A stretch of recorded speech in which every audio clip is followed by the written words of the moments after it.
There is a version of the First World War that most people carry somewhere in the back of their minds. It involves mud, certainly, and wire, and the dull thud of artillery in the distance. It involves young men in photographs that have gone sepia, standing stiff and formal before they shipped out, looking slightly embarrassed by the camera. It involves poppies and stone monuments, and the word sacrifice repeated until it loses all its weight. That version of the war is not false exactly, but it is incomplete in ways that matter. It leaves out the specifics. It replaces the physical reality of industrial killing with a kind of soft memorial haze that makes the whole thing feel tragic but distant, sorrowful but contained. What actually happened to the men who fought in that war, what was done to their bodies and their minds and their sense of what the world was, what the institutions around them recorded and suppressed and filed away, that is a different subject. That is what this is about. The First World War did not begin with clarity. It began with a mechanism. The alliance systems of Europe, built over decades as tools of deterrence, turned out to function instead as a transmission system for catastrophe. One event in Sarajevo in June of 1914 moved through that system like a current through a wire, and within 6 weeks the major powers of Europe were at war with each other. The mobilization orders went out. The trains began to move. Men who had never thought of themselves as soldiers found themselves standing in lines at induction centers, being measured and weighed and documented. The machinery of mass warfare absorbed them. That absorption was not dramatic. It was administrative. It was paperwork. The scale of what followed is genuinely difficult to comprehend, and the difficulty is not a failure of imagination, but a reflection of what the war actually was. In the 4 years between 1914 and 1918, the major combatant nations mobilized roughly 65 million men. Of those, somewhere between 9 and 10 million were killed in combat or died of wounds. Another 21 million were wounded. Several million more died of disease, starvation, or the cascading effects of the conflict. These numbers are recorded. They exist in documents. But what they describe is not really a war in any traditional sense. It is an industrial process with a human output measured in casualties per day. The Western Front, which became the defining geography of the war for the nations of Britain, France, Belgium, and Germany, was not a battlefield in any conventional sense. It was a line that extended from the English Channel in the north to the Swiss border in the south. Roughly 440 miles of trenches, dugouts, wire, and shell-broken earth that remained more or less static for nearly 4 years. Men lived in that line, not camped near it, not passing through it, but living in it, sleeping in it, eating in it, dying in it, sometimes for months at a stretch without ever leaving the trench system. The trenches themselves were not uniform. On the British and French sectors, they were often poorly constructed in the early years, dug hastily, and then expanded by men who had no formal engineering training and who were working under fire. They flooded. They collapsed. The wooden boards placed along the floor, called duckboards, became slick with mud and water, and occasionally with things that were not mud and water. The German trenches on the same front were in many sectors more elaborately constructed, dug deeper, reinforced with concrete in places, and designed with more permanence, which reflected the German strategic calculation that they held the ground they needed and could afford to wait. What the official accounts of the war rarely conveyed with any precision was what it smelled like. This sounds like a minor detail. It was not. The olfactory reality of the Western Front was one of the first things that destroyed the romantic framework soldiers brought with them from civilian life. The trenches smelled of chloride of lime, which was used to disinfect the latrines and the ground, and which produced a sharp chemical odor that embedded itself in clothing and skin.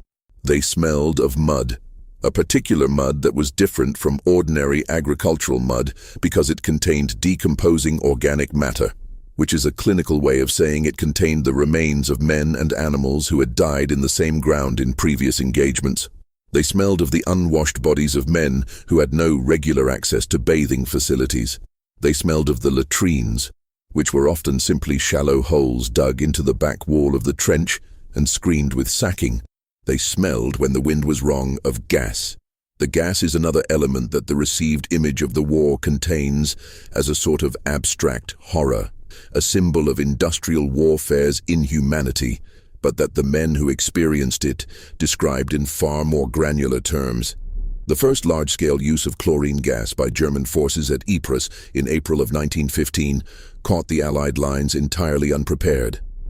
Soldiers who saw the greenish-yellow cloud drifting toward them across no man's land and did not know what it was, died in large numbers.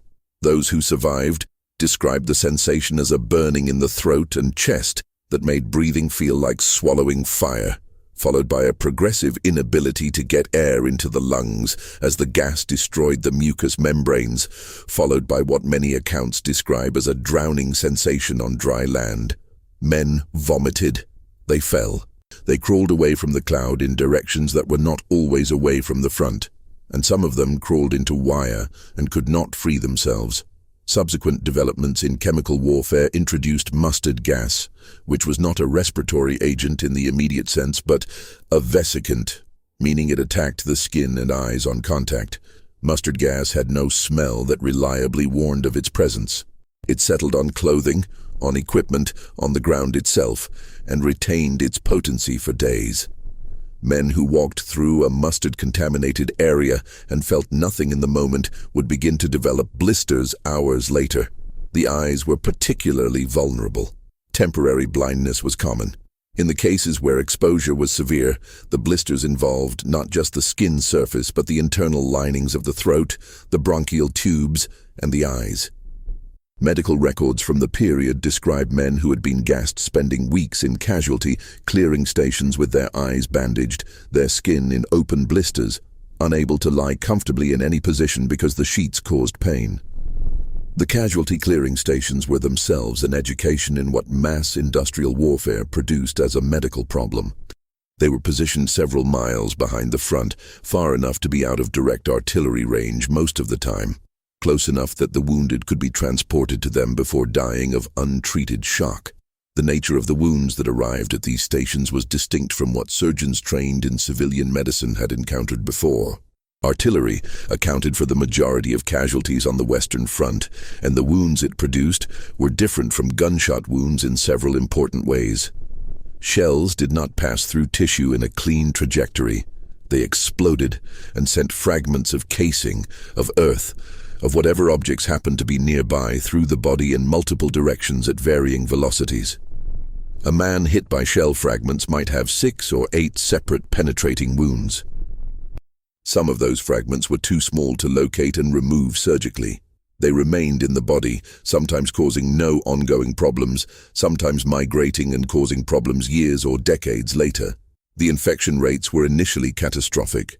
The soil of northern France and Belgium, much of it long-cultivated agricultural land rich with organic material, was also rich with the bacteria that cause gas gangrene and tetanus. A wound that penetrated to the muscle carried with it soil particles that were essentially toxic. Gas gangrene, which is caused by Clostridium perfringens and related organisms, produces a distinctive crackling sensation under the skin as the bacteria generate gas within the tissue, and a smell that surgeons of the period described with a consistency that speaks to how frequently they encountered it. The smell was sweet and faintly fruity and wrong in a way that was immediately recognizable. It meant that the tissue was dying from the inside. Treatment was amputation if the infection was caught early enough and confined to a limb. If it was not caught early enough, there was limited treatment available. Men died of gas gangrene in considerable numbers throughout the war. The army medical systems expanded to handle the volume. They had to. In the major British offensive on the Somme, which began on the 1st of July 1916, approximately 57,000 British soldiers were killed or wounded on the first day alone. That is not a figure that admits of easy absorption. 57,000 casualties in a single day means that the casualty clearing stations, the field hospitals, the base hospitals behind them, the hospital trains, the hospital ships, the facilities in Britain itself, all of those systems were overwhelmed simultaneously. Men waited on stretchers for hours. Some waited for longer. The triage process, which involves sorting casualties by the likelihood that treatment will produce a survivable outcome, meant that some men who might have survived with immediate surgery did not receive immediate surgery because the resources were directed toward those with better odds. This was not a failure of individual compassion. It was a systemic response to a volume that no system had been designed to absorb. The Somme offensive has entered historical memory as a particular emblem of the war's futility. It lasted from July to November of 1916 and produced roughly 1 million casualties on all sides, while advancing the Allied line by a maximum of about 7 miles in some sectors. The planning for the offensive was based on assumptions about the effect of the preliminary artillery bombardment, which lasted 7 days and was intended to destroy the German wire, kill or incapacitate the German troops in their frontline positions, and cut communication lines. The artillery did fire for 7 days. The German troops, who had been in well-constructed deep dugouts, survived in sufficient numbers to man their machine gun positions when the barrage lifted. The wire was not fully cut. The attacking infantry, who had been told in some cases that they would face minimal resistance and could walk across no man's land, encountered machine gun fire as they left their trenches. The machine gun, in this context, requires a moment of specific description. A single Maxim-type machine gun, properly positioned and supplied with ammunition, could fire between 400 and 600 rounds per minute. The soldiers advancing across no man's land on the 1st of July 1916 were, in many sectors, walking toward multiple machine guns. The officers who planned the Somme were not fools. Some of them understood that the preliminary bombardment might not achieve all of its objectives.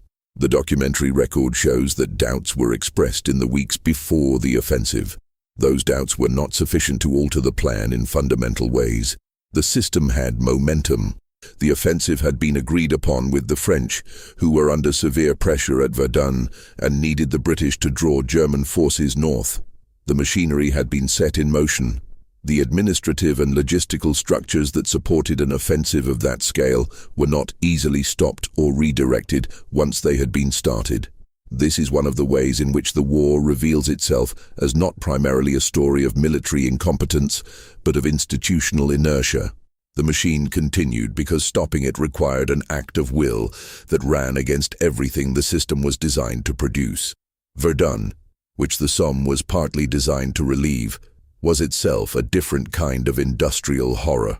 The German commander, Erich von Falkenhayn, in a document that has been disputed by historians but that reflects the strategic logic of the period, whether or not he wrote it in precisely those terms, conceived of the Verdun offensive as an operation designed not to capture territory, but to bleed the French army to a point of strategic exhaustion. The idea was to draw French forces into a salient they could not abandon for reasons of national prestige, and then to destroy them there with superior firepower. The French, in the event, did not collapse. They fought with a tenacity that the German planners had perhaps not fully accounted for, but the cost on both sides was extraordinary. The Battle of Verdun lasted approximately 10 months, from February to December of 1916, and produced somewhere between 700,000 and 900,000 casualties on both sides. The ground around Verdun was so heavily bombarded that it has never fully recovered.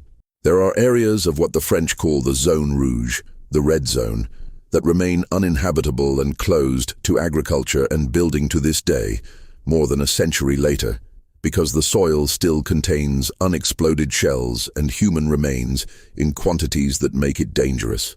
The soldiers who rotated through Verdun described the experience in terms that recur in the memoirs and letters that survived. The shelling was not intermittent, it was continuous. Men could not sleep because the sound did not stop. They could not eat with any regularity because the supply lines were under constant fire. They could not speak to each other during the worst bombardments because the noise made speech impossible. The physical environment of a sector under heavy bombardment was a landscape from which all features of the ordinary world had been removed and replaced with craters, most of which contained water of varying degrees of toxicity, and with fragments of things that had previously been structures or equipment or human beings. Men who described breaking down under these conditions frequently used the language of machinery. They said they stopped functioning. They said something in them gave out. The medical system had a term for this. It called it shell shock initially, though the term was imprecise and covered a range of presentations that the medical professionals of the period did not fully understand and could not consistently treat. Shell shock, or neurasthenia, or what would now be recognized as a complex of trauma responses, including what we would call post-traumatic stress disorder, was from the beginning a condition that the military authorities found inconvenient. A soldier who could not function due to physical wounds was a clearly categorized casualty. A soldier who could not function because his nervous system had been destroyed by sustained exposure to violence was a more complicated administrative problem. The early institutional response in the British Army was, in many documented cases, to regard shell shock as cowardice or malingering.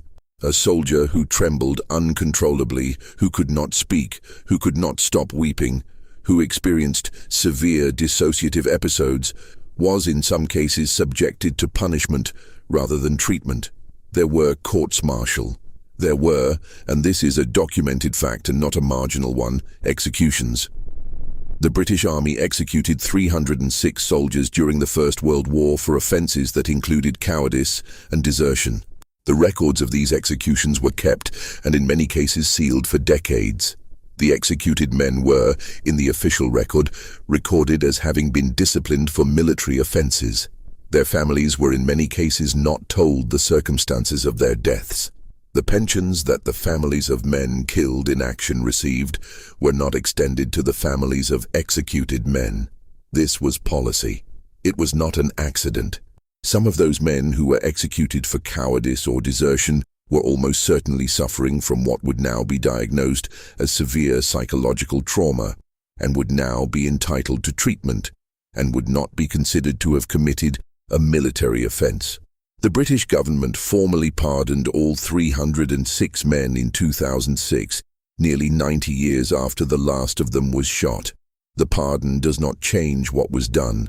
The treatment of shell shock, where treatment was provided, varied enormously and was not always humane.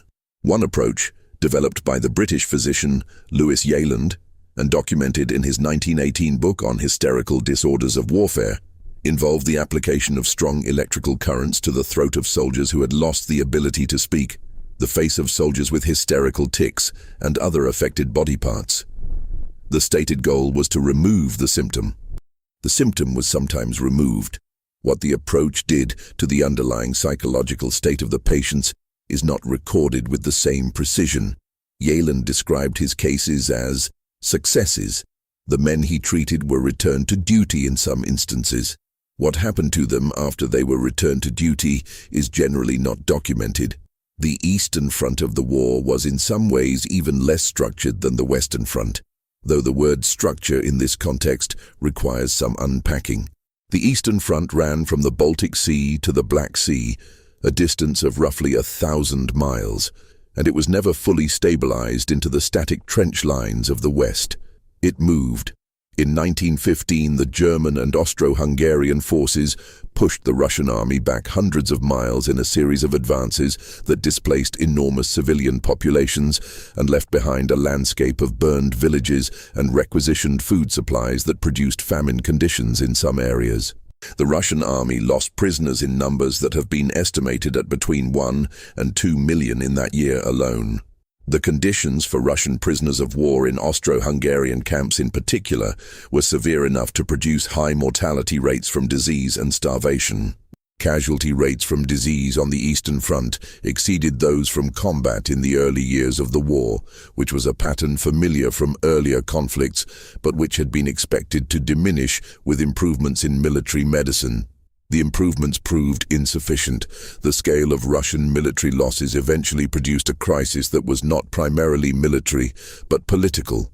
The Russian army by 1917 had suffered casualties that have been estimated at between 5 and 8 million, killed, wounded, and captured. The supply system had functioned poorly throughout the war. Soldiers had, in some documented cases, gone into battle without rifles, on the understanding that they would pick up a rifle from the ground when the man in front of them was shot. Shoes were in short supply. Food was irregular. The medical system was inadequate. The cumulative pressure of these conditions on the Russian imperial state produced the revolution of February 1917, in which the Tsar abdicated, and then the Bolshevik Revolution of October 1917, after which Russia negotiated a separate peace with the Central Powers at Brest-Litovsk. The treaty was punishing. Russia gave up Finland, the Baltic states, Poland, and Ukraine. The concession reflected the complete exhaustion of the Russian state, which had mobilized approximately 15 million men over the course of the war and had been functionally destroyed by the experience. The Ottoman front, which is sometimes treated as a peripheral theater in the English-language historiography of the war, produced its own catastrophes of a particular character.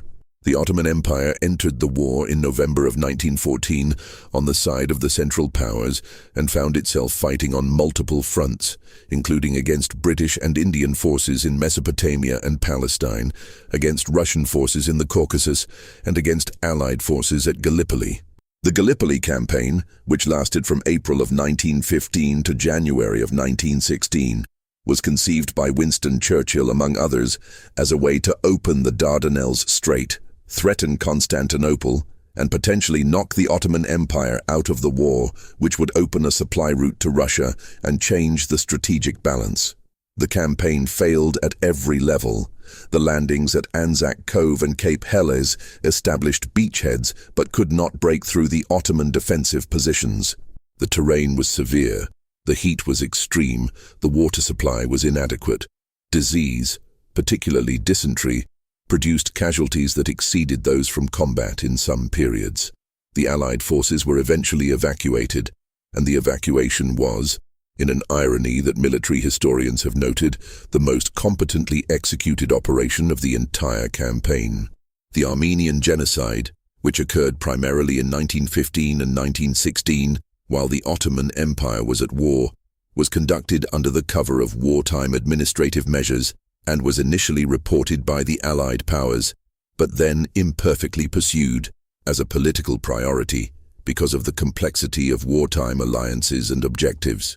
Ottoman Christian minorities, principally Armenians but also Assyrians and Greeks in various phases, were subjected to mass deportation and mass killing. The Armenian population, estimated at between 1 and 2 million people, was reduced by somewhere between 600,000 and 1.5 million through killing, death marches, starvation, and disease. The precise figures have been contested for political reasons that persist to the present day. The documentation available to historians supports the conclusion that organized mass killing occurred. The German military personnel stationed with Ottoman forces as advisors filed reports that described what they were witnessing. Some of those reports expressed discomfort. The German government, at war with the Entente powers, chose not to press the matter with its Ottoman ally. This is what it looks like when institutional priorities override individual moral response. The reports were filed. The killing continued. Back on the Western Front, the daily routine of trench life produced its own accumulation of damage that operated below the threshold of dramatic incident. Trench foot, which results from prolonged exposure to cold, wet, and unsanitary conditions, was endemic in the winter months of the war's early years. The condition begins with numbness and swelling and progresses to tissue damage that in severe cases required amputation. It was preventable with dry socks and regular foot inspections. The Army knew this. Instructions were issued. The compliance with those instructions in the frontline trenches was variable because the frontline trenches were not always places where it was possible to remove one's boots and dry one's feet on any regular schedule. The Army's response was to make trench foot a disciplinary matter. A soldier who developed severe trench foot could be charged with a self-inflicted wound. The logic was that if soldiers followed the issued instructions, they would not develop trench foot, and therefore trench foot indicated a failure of duty. This logic was applied with varying degrees of rigor by different commands, but its existence in the official framework tells something about how the army related to the physical deterioration of its soldiers. Lice were universal. Every account that mentions them does so with a matter-of-factness that indicates how quickly they became normalized. Men ran candle flames along the seams of their shirts to kill the eggs, a process called chatting, which was carried out during quiet periods in something like a communal social activity. The lice caused constant itching that disrupted sleep. They carried disease, specifically trench fever, which was caused by Bartonella quintana and produced recurring fever, headache, and severe pain in the shins, and which laid men low for periods ranging from days to months. Trench fever was not typically fatal, but it was debilitating, and it circulated through the trenches with a regularity that was simply accepted as part of the environment. Rats were also universal, and the accounts of them are consistent enough to establish a clear picture. They were large, emboldened by the abundance of food the trenches provided, and they were not afraid of men. They were nocturnal, but not exclusively so. They ate rations left unguarded. They also, and the accounts are numerous and consistent, fed on the bodies of men who had not been recovered from no man's land. The bodies of men who died in no man's land were frequently unrecoverable. No man's land was under observation and fire from both sides. A man who fell there and could not be reached under cover of darkness often remained there.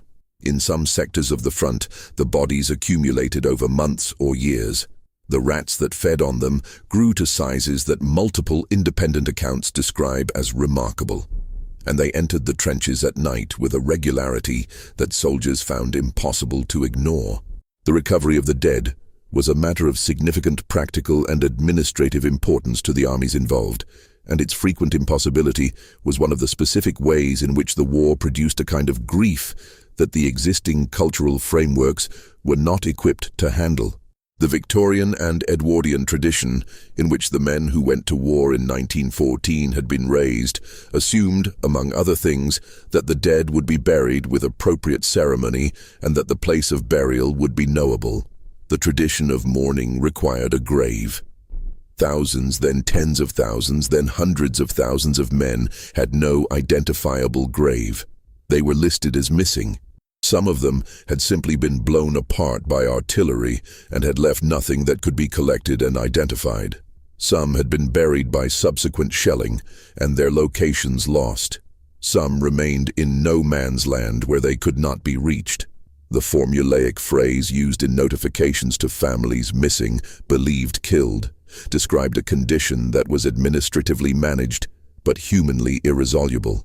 The families of the missing could not fully mourn. There was no body. There was no grave. There was a form letter from the War Office. The Imperial War Graves Commission, which was established during the war and continued its work for decades afterward, made decisions about the burial of the dead that reflected a particular kind of institutional logic. The commission decided that the bodies of the dead would not be repatriated to their home countries. They would be buried where they fell, or as close to where they fell as was practical. This decision was presented and is often remembered as a democratic one, treating the private soldier and the officer with equal dignity in death. It was also a practical decision, and the practical considerations included the sheer impossibility of identifying and shipping home the hundreds of thousands of decomposed or fragmentary remains. The graves were standardized. The headstones were uniform. The inscription on the graves of those who could not be identified, known unto God, was suggested by Rudyard Kipling, who had lost his own son John at the Battle of Lewes in 1915 and whose body was not positively identified until 1992. The military censorship apparatus that operated throughout the war on all sides was extensive and systematic, and its effects on what the civilian populations of the warring nations knew about the reality of the fighting were substantial. Letters home from soldiers were read by officers before they were sent. The guidelines for what could and could not be mentioned were explicit. Soldiers could not mention the specific location of their unit, which was understandable for security reasons. They could not describe casualties in detail. They could not describe the conditions of the trenches in terms that might undermine civilian morale. Many soldiers exercised self-censorship beyond what was formally required, because they did not want their families to know what they were experiencing, and because the language for describing what they were experiencing did not always exist in the vocabulary they had carried with them from civilian life. The result was a systematic gap between the experience of the soldiers and the understanding of the civilian population. Newspapers in Britain, France, Germany, and elsewhere reported the war with varying degrees of accuracy, but with consistent filtering of the most disturbing material. The British press in particular, operating under the Defence of the Realm Act, was susceptible to government pressure about how the war should be presented. Casualty figures were minimized or delayed. Failed offensives were presented as strategic consolidations. The visual imagery that reached the public was selected and curated.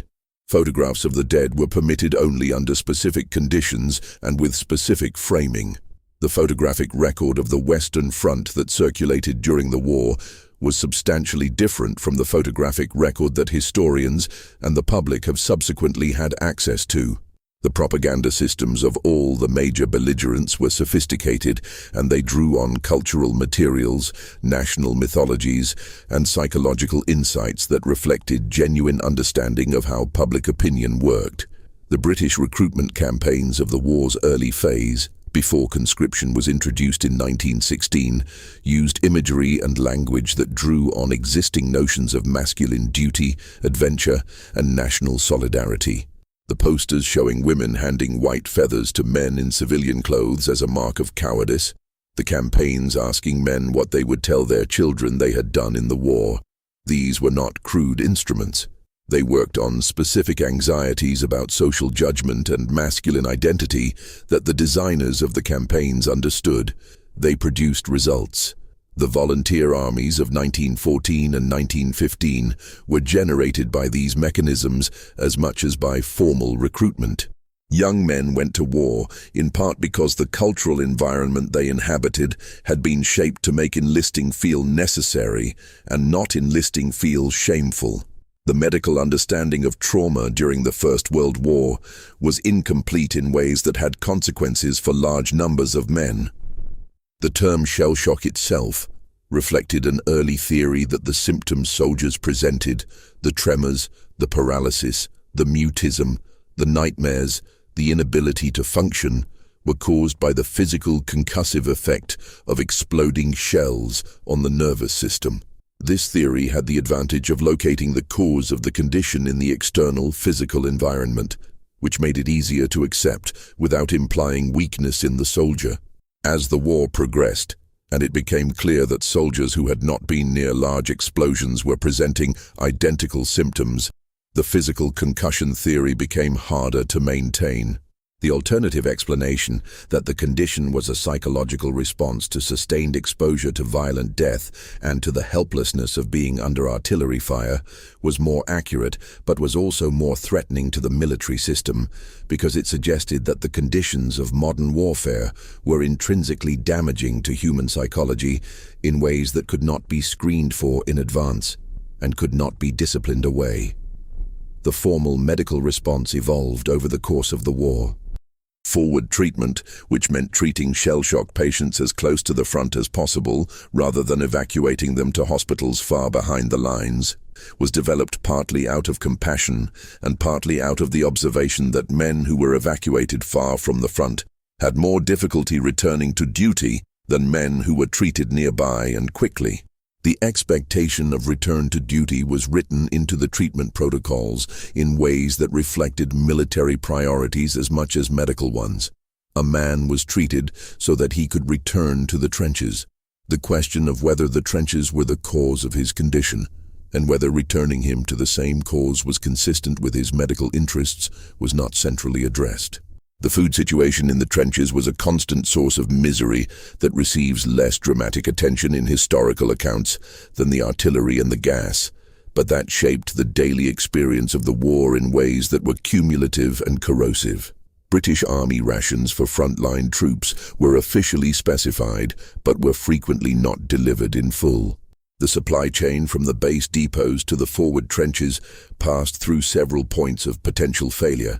and the difficulty of moving supplies under fire meant that men in active frontline positions